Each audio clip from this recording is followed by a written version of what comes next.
As we see here, some of these old machines sometimes had a big problem feeding the crop through from the cutter to the section that tied the crop into bundles.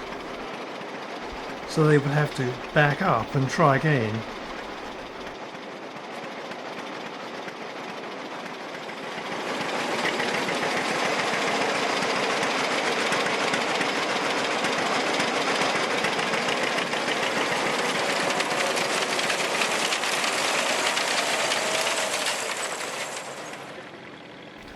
Here is a stook, a way of storing the sheaves before collecting to take to a stack, or, as here, to a threshing machine.